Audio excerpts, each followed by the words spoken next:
Narrator. Hello and a very warm welcome back to the English Learning Podcast. Do you ever feel like there simply aren't enough hours in the day to get everything done? Do you find yourself constantly battling deadlines or feeling overwhelmed by your to-do list? Well, today we're going to delve into the common and absolutely essential topic of time management. In our fast-paced world, learning to effectively prioritize tasks, minimize distractions, and make the most of every moment is no longer a luxury, but a necessity for both professional success and personal well-being. Whether you're a student, a busy professional, or managing a household, strong time management skills can significantly reduce stress, boost productivity, and help you achieve your goals. Today we'll listen to an insightful and practical conversation between two professionals, Liam and Sophia, as they discuss their experiences with managing their time and share strategies they found effective. By listening to their discussion, you'll not only enhance your English comprehension but also gain valuable vocabulary for discussing productivity and learn practical approaches for taking control of your own schedule. And remember to stay with us until the end of their conversation, where we'll have a practice session designed to help you actively engage with the language and concepts they explore. So, take a moment to reflect on your own daily routines, listen attentively, and let's explore the multifaceted world of time management together. Liam, hi Sophia. It's good to connect with you.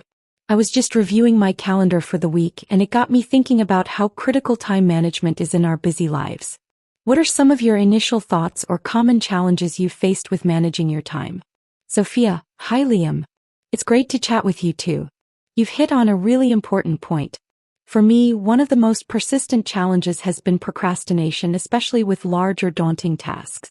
That feeling of dread often leads me to put things off until the last minute. Liam, absolutely. That feeling of having something hanging over your head can be incredibly stressful. I've definitely experienced that.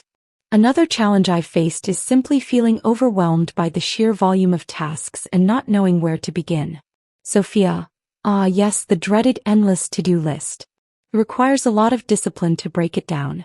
Sometimes we also struggle with distractions, whether it's constant notifications or colleagues dropping by. Liam, exactly.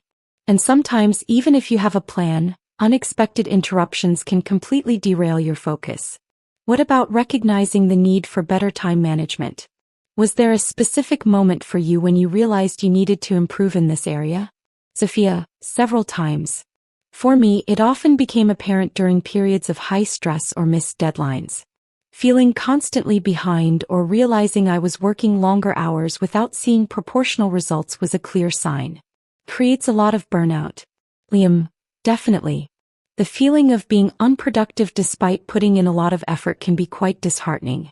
Another challenge I've personally grappled with is underestimating how long tasks will actually take, leading to unrealistic schedules. Sophia, I can relate to that.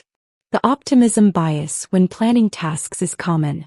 So, how have you typically dealt with the initial overwhelming feeling when you have too much on your plate? What basic strategies have you found effective? Liam, for me, it's been crucial to start with a brain dump, just writing down everything I need to do no matter how small. Then I focus on prioritization. I use a simple A, B, C system. A for urgent and important, B for important but not urgent, and C for less critical tasks. Sophia, that's a great tip. Getting everything out of your head and onto paper or a digital list can make a heavy workload feel less daunting. I've found that scheduling specific times for tasks, literally blocking out time in my calendar, makes me more accountable. Liam, that's a thorough approach. I've found that being intentional about when I tackle certain tasks helps me stay on track.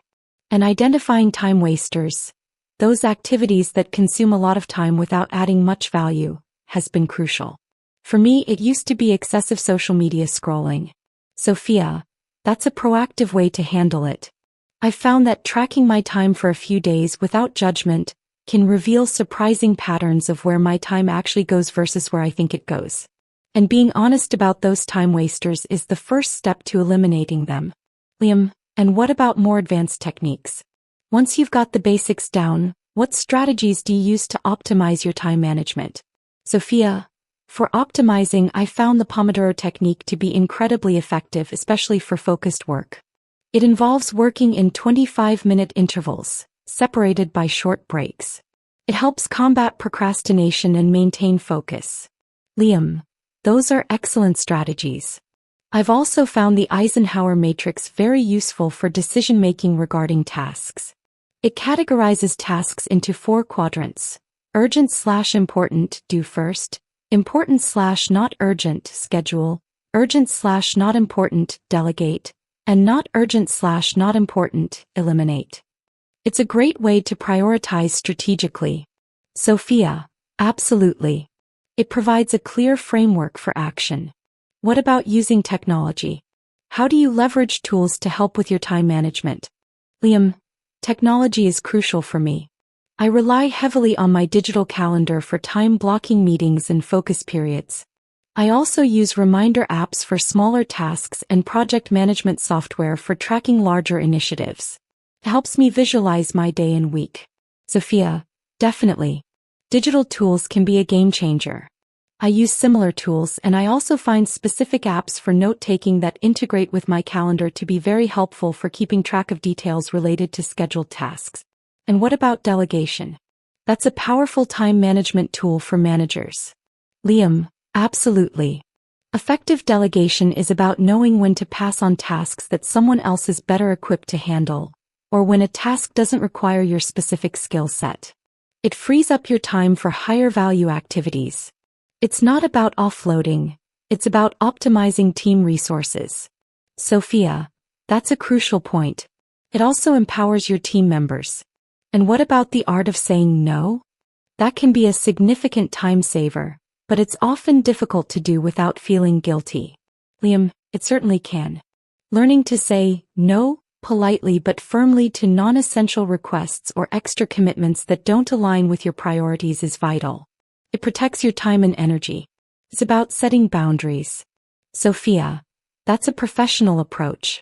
I've found that batching similar tasks, like responding to emails only at specific times, or making all my calls in a single block, can also be incredibly efficient. It reduces context-switching costs. Liam, so, it seems like time management is multifaceted, covering everything from basic organization to sophisticated techniques and strategic decision-making. Sophia, exactly. And the way we master these skills can significantly impact our productivity, our stress levels, and our overall ability to achieve our goals. Developing self-discipline, foresight, and adaptability are key. Liam, I agree. And learning from each day's experience and adapting your strategies over time is also important. What works in one period might not work in another, especially as responsibilities change. Sophia, that's a great point. It's an ongoing process of learning and refinement. Liam, well, Sophia, this has been a really insightful conversation. It's good to know that many of these aspects are universal and that there are strategies we can use to improve. Sophia, absolutely, Liam. Sharing these experiences can be really helpful. It reminds us that time management, while challenging, is a skill that can be developed and refined with consistent practice and the right approach.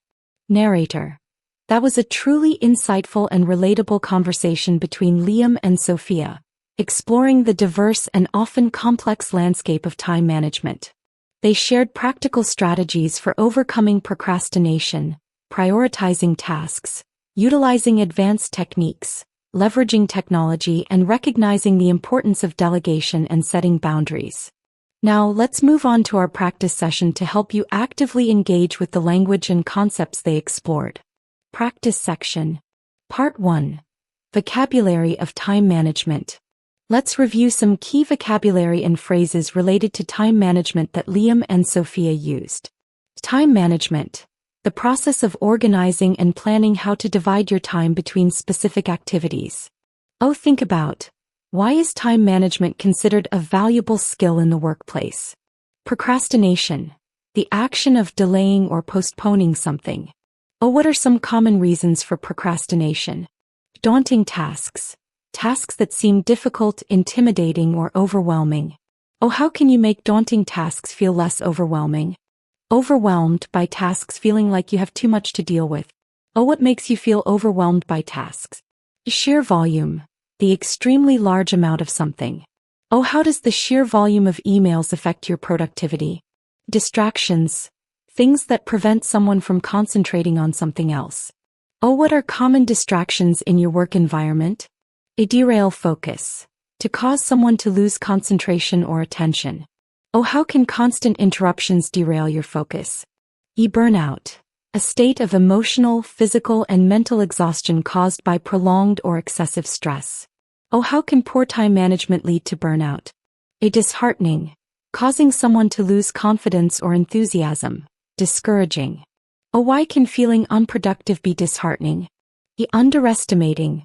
Time forming an estimate that is too low. Oh, what happens if you are always underestimating how long tasks will take? Optimism bias.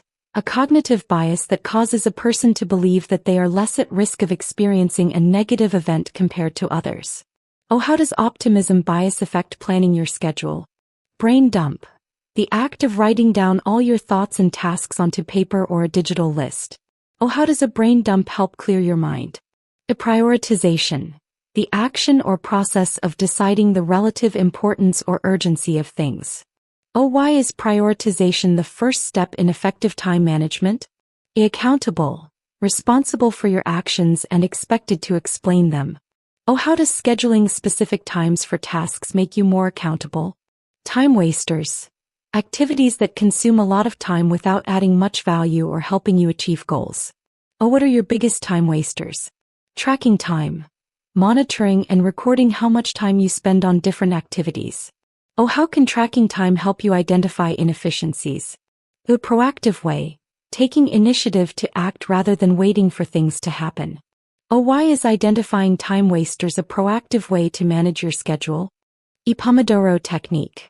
A time management method that uses a timer to break down work into intervals, traditionally 25 minutes in length, separated by short breaks. Oh, how does the Pomodoro technique help with focus? Eisenhower matrix.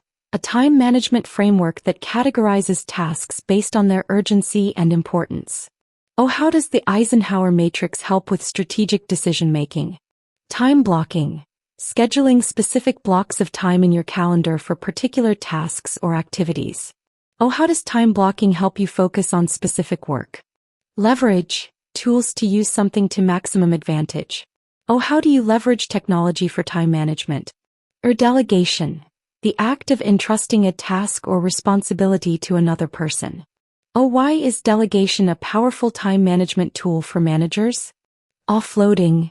To get rid of something, especially by passing it on to someone else. Oh, what is the difference between effective delegation and simply offloading tasks? Saying no. Declining a request or commitment. Oh, why can saying no be a significant time saver? Setting boundaries. Establishing limits on what you are willing to do or accept. Oh, how does setting boundaries help protect your time and energy? Batching similar tasks.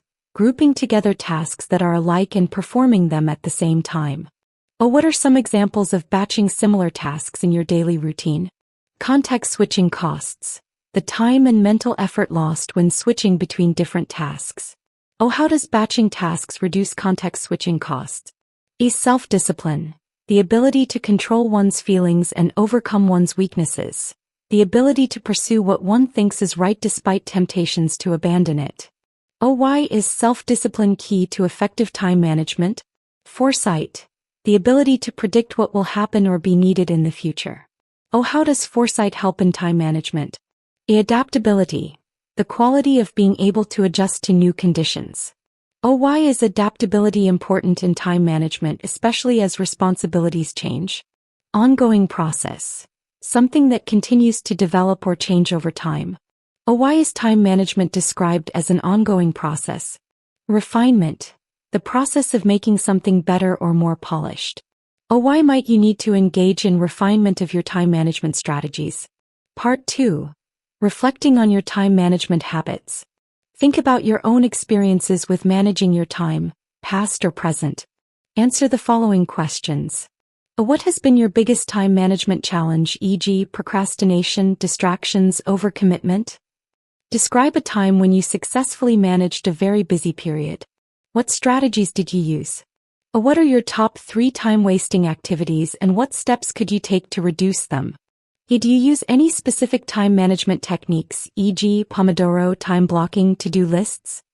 How effective are they for you? How do you deal with unexpected interruptions or urgent tasks that derail your schedule?